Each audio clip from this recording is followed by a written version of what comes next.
Hey, hey, folks. I All hope right. you're doing really well. So we were just having a conversation that had nothing to do with dabbing. It was really about friendship, something that means something. Yeah. So the reason why, I mean, I have lots of friends. Trust me, lots of them. I have a lot of friends. But I thought I'd put Calvin on to do a discussion on friendship simply because you're also really good at getting friends. You get friends all the time. It's pretty easy. I mean, what's your secret? Cookies? What's my actually? Yeah. No. Are you The Armenian? reason I made friends when I am not Armenian, though I have told people that I was Armenian in your absence. Oh, I It's appreciate necessary. it. I very much Yes. appreciate it. Yes. Go ahead. Tell what is your secret technique? My secret technique to getting friends? I don't know. I feel like if I am the person that I would like to be, then the people who like that image that I also like gravitate towards it, I suppose. So if I like cooking, I do cooking. And people who also like cooking, they get interested in events that I'm going on, meet up, and then bada bing, bada boom, we're friends. So So So, it's not what that would you? easy.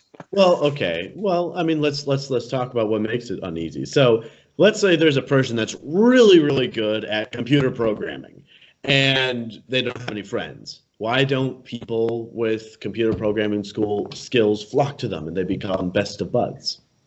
Hmm. I don't know. It's more like it's a tough question. I guess best of buds. I don't know. It's more of a complex thing than that, in that there's not one get rich quick type of scheme with friends. It's more you gotta not smell awful. That's a first, especially with computer I programming. don't know. I mean, Sometimes we have a I'll pretty good admit. friendship. We have a pretty good friendship. I mean, we really put that theory to you put that theory to test. Oh, thank you. Uh, oh my God. Yeah. I would say that one very powerful aspect of friendship is you never ever take the other person too seriously or Hmm. yourself. Okay, that's an interesting way to approach it. I don't know if I've ever thought of that. Well, I mean, we never take ourselves seriously. Even, I mean, of course, there's a time and place to be serious, but I mean, we joke around all the time, and it kind of makes it Yeah, more natural. that's Um, true. at I'd the say same, it's less of taking people more seriously and more of just kind of trying to take a more holistic view of them and not judge them on one negative aspect, however it may be, what or even about if it judging is them on negative. one positive aspect? Yeah, no, exactly. It's taking a more holistic view of them, I'd say, than just not taking them seriously. Because I don't know, it's helped me in that I can get along with people who I don't necessarily agree with.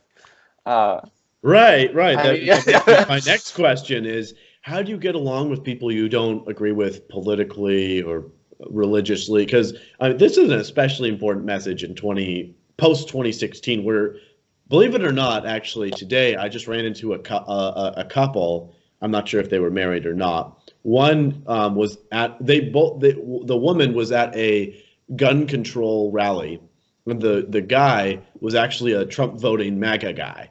And I'm Mm, just standing there like, how in the world is this a relationship? So, what hmm. are your thoughts? On how that works. Again, Well, no, it's not take. that. That's just an example I use, but Yeah, yeah, uh, yeah. No, but I got you. like, what are your thoughts? Again, it's taking that more holistic view and not just looking at one aspect.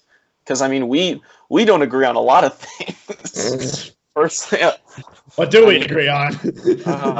we don't agree on theism, politics, abortion, probably gun control. I got no idea. Okay, I mean, Probably can you stop a lot writing of the? things. Yeah, Yeah, probably. Yeah, exactly. But we yeah. also agree on a few things that are pretty important, and we've had a lot of good memories. And it isn't a person isn't just their political belief. I feel, or just yeah. There's I mean, like I obviously, it is a part of that. Whether I mean, you can obviously diminish it, expand its importance, but it is a part of somebody. So I'm oh yeah. interested to know what aspects of a person do you believe are just superficialities that don't really matter, and what are aspects that really do matter Okay, superficialities versus aspects that do matter. in Hmm. terms of a real powerful friendship?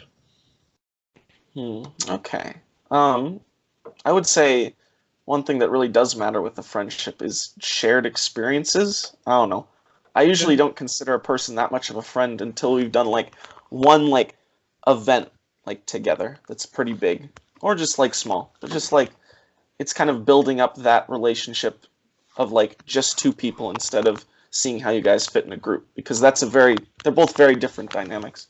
And the Hmm. superficiality is again like looks. I would say it's not all black and white, and that like political beliefs can can be either a superficiality or like a major thing, I believe, because if it depends on how the other person or you approaches it. Because if you Hmm. like, yeah, if they're not all up, if they're not like handing out a Bible all over the place to you, it's not like as much in your face. But I So don't know, it really depends on how the both severity. parties make Yeah, it. Both parties make it. So okay, yeah. interesting. So if you want to make friends, do you recommend talking politics and religion? Again, it depends. I like personally, I get along pretty well with people like that because as just as a part of me, is that I really like hearing differing opinions, even if I don't agree with them. So I find those sorts of conversations interesting. And so I guess yeah, you could talk religion and politics actually, but again, it's like it's just shared things that you both like. So like yeah, like cooking, going to the beach, backpacking. The Um, real deal is more shared experiences than I'd say so. It builds up a yeah, relationship and it helps you kind of get a better gauge of a person because yeah. again, I don't think there's one true way to just make friends and keep friends. I think it's kind of the journey along the way, if that makes sense. Sure, sure. But the next question I have is the most important follow-up question, and that is Mhm. you touched upon it. How do you keep friends? You keep friends. Ooh. I'd say that's interesting. It's just a tweet because especially because I live in Salt Lake City now, an important part of that is that you both try to keep in contact in those sorts of situations. So like calling them up once in a while or like making arrangements to see them when you're briefly back in town. That sort of stuff shows that you value that friendship. And if you don't see that on the other end, maybe it's not as good a thing to keep going, I would say. I hear you. Um, so I feel like that shared effort because like actions do speak louder than words, and it's a good way to gauge that sort of thing. But other than that, yeah. One thing I really, really value about interviewing you is, unlike most people who they instantly try and give me a kind of half-baked answer, I admire the fact that you really take the time to think about your response. And I tip my hat to you. And it's another reason why I have the utmost respect for you and our mutual friendship. Thank you. So Yeah. it looks like, unless you have a few more comments you wanted to close on, no? Okay, well then make Good. sure to subscribe.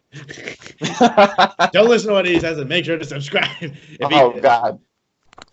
and don't forget to like and Unsubscribe. share. Dislike. Don't comment. I want it to be a wasteland. Well, at least you didn't say subscribe to PewDiePie, right? Oh, T series. T series. Get out of here, you.